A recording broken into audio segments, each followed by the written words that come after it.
शहर भर में बारिश की बूंद पड़ते ही शहर के मुतादिद इलाके अंधेरे में डूब गए हैं। इस वक्त हमारे नुमाइंदे खुरम गुलजारी एक शहरी के साथ मौजूद है, उनसे बात कर रहे थे। क्या मौक़िफ़ है शहरियों का यहाँ पर?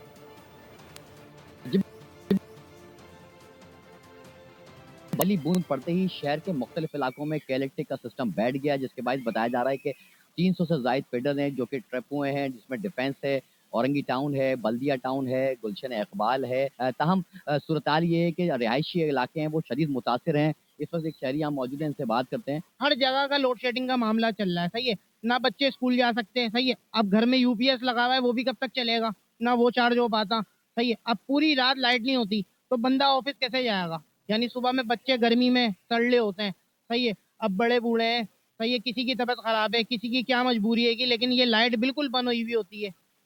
बिल्कुल, आपने शहरी की गुफ्तगू सुनी। उनका कहना है कि दिन के साथ-साथ रात में भी गैर एलानिया लोड शेडिंग का सिलसिला तो जारी था, लेकिन अब जो सूरत हाल है वो इस तरह से कि बारिश के बाद जो फीडर बंद हुए हैं या जो गैर एलानिया लोड शेडिंग की गई है, वो बिजली जो है वो अब तक बहाल नहीं हो सकी। 4 से 6 घंटे का जो है वो वक्त गुजर चुका है, लेकिन बिजली की सप्लाई अब तक मुनक़ता है। जी। सब्सक्राइब करें और बेल दबाएं ताकि कोई खबर रह न जाए।